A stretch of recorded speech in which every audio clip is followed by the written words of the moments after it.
us on February 27th. By the way, it's a short month. Tomorrow's the last day of the month. I don't know why I always feel funny about February like that. You guys ever feel funny about February? Like February got ripped off or something? I don't know, like everything's off now for a while. Like everything's thrown off. It's like traveling in time zones. Like there's could you imagine a couple days missing? Not only the birthday problem of February 29th, but anniversaries, not just wedding anniversaries. But something happens that day. The death of, those people exist only in quarter time. Well, that's Rabbi Joseph Edelheit, and he joins us here now once a month.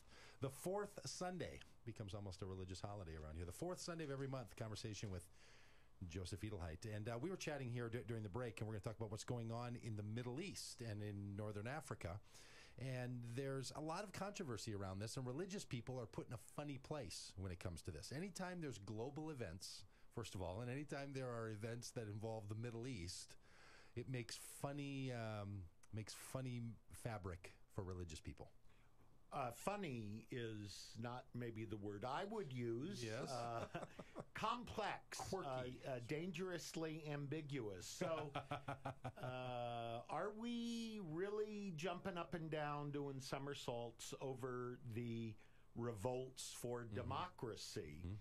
And we watch all these people, and this morning's New York Times, Christoph, wonderful op-ed piece about the courage of people in Egypt, in Bahrain, and all of these.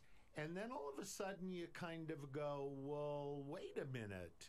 If they don't have automatic democracy, what's going to go on between the revolution and democracy? What if the Muslim Brotherhood plays a bigger role? Is that going to be good for peace with Israel, or is that potentially just a small drop away from Hamas? Hezbollah has taken over the government in Lebanon.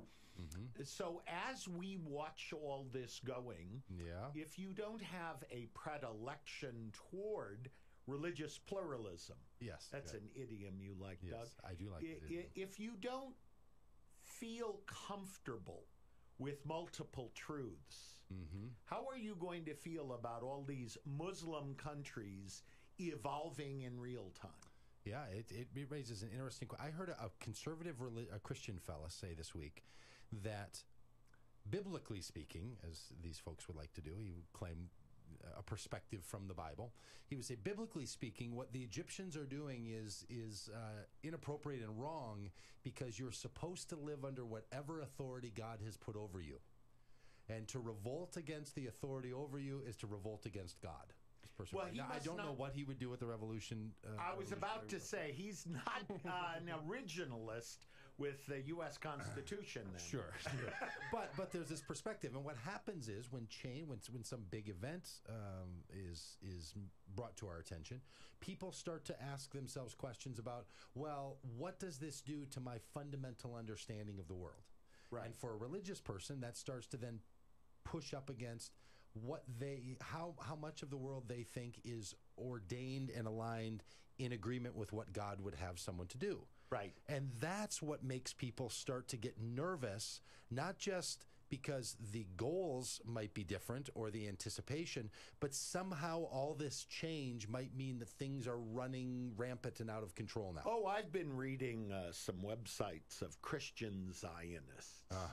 Those, God bless them, those down-hard Bible people. And tell us what a Christian Zionist would be. Zion is a name for Israel. Right, and Zionism began in the late 19th and early 20th century. Christian Zionists like Pastor Hagee from San Antonio, Mac Hammond here in the Twin Cities, they support the state of Israel. And they do so because it's part of the immediate, short-term, and long-term Christian promise. Okay? We're going to go and visit and support our brothers and sisters in the state of Israel. Because the reestablishment of Israel could mean the reestablishment of the temple, and that can bring about the very end of the world as God would have the world to end. So they're cheering on the establishment of Israel and Zionists because it will bring about the end of the world.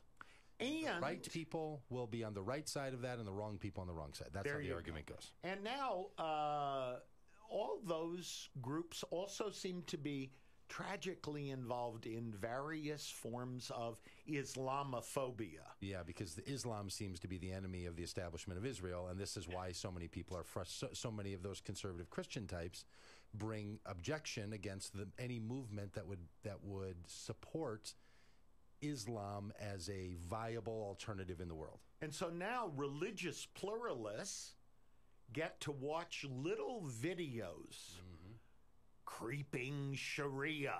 Yes. And the issue of should Muslim children in American public schools be offered halal food? Wow, okay. So you're watching on TV as all these autocrats are overthrown and Islam is on the march. Yes. Well, you can imagine what this is doing to stimulate some of those people. And book sales. Yes, and book sales. That's right. Oh, what do you get? You're saying these guys have written books about this, and you think that some of the motivation of the fear-mongering is because it will draw attention to the message embedded in their books that you can purchase? Books, conferences. I mean, there's just a whole marketing machine behind this message you're talking about. Boy, you are a skeptical, hard-hearted fella, aren't you? You just think all this is a marketing spiel. But I'm not cynical, so I'm good. Well, Doug, as someone who has talked to us before about in the importance of religious pluralism for that kind of religious radio that's not quite right. Yes. Is it time for liberal Christians to make a statement about, hey, Islam, yeah, that's part of God's plan, but not the way you're talking about it. I do think so. I mean, I think it's incredibly important that people who want to carry a progressive or liberal view of Christianity begin to engage with people on the spectrum of religion. I personally believe that it has to happen in personal engagement. That's my opinion about it. I think one is better off when they have a friend who holds the view that you're speaking about, whether you're in favor of it or against it. So it's one thing for some Christians to be like, well, Muslims have everything that we need to have, and we need to support Islam, but I don't actually know any Muslims. I'm not actually living with them. My friendship life, family life is not tied up with the actual outcome of their lives. This is just an idea that I support. Is no better off. That's not the way that we ought to go, in my view. I think if one feels committed to Islam and feels committed that look, and is a Muslim is trying to express faith in a way that makes sense inside of their culture and inside of their life, that if you're going to make that argument, you really should make a Muslim friend. Personally, I think that's important. And we have that opportunity. Now, I wouldn't make that requirement on people that don't have that opportunity, but they're all over the place, and there's plenty of chances to make it. And I think someone who's going to speak against the Zionist movement, as I would say, that's not how I think the story of God's put together.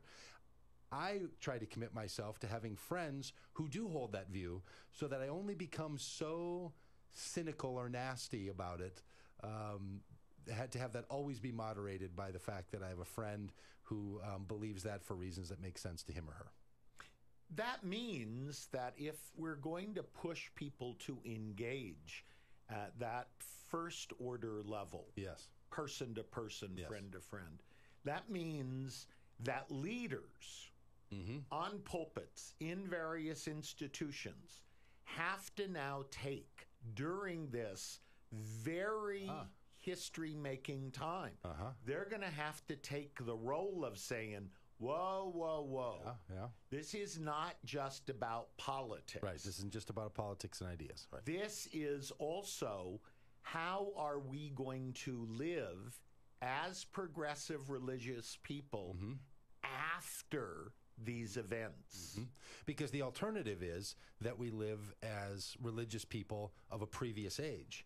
And those previous ages tended to either be made of conflict or of one side having the hand up over the other. That's right. So you can go back through a 5,000 year of human history and see times when of the three major monotheistic religions that one has always had the upper hand on the other. One was a persecuted group, was a set-apart group, and at different times in history, different ones. And that doesn't work well. So if what we want is a conservative view, then I think that's going to give us the old options, which is we're either going to be in conflict, where it's a stalemate, because conflicts are only meaningful when neither side has the upper hand. That's right. Or you break the conflict because one side gets the upper hand, and you end up with persecuted Christians, or you end up with persecuted Muslims, or you end up with persecuted Jews, or any which way, or you end up with the battles that go on between them. And that's not going to work well in an educated world, because now it's not just leaders who communicate, but there is literacy around the world in a way that human history has never seen. And it's not going to work. It's not going to work well in an interconnected world where, like in Libya, everyone has a gun.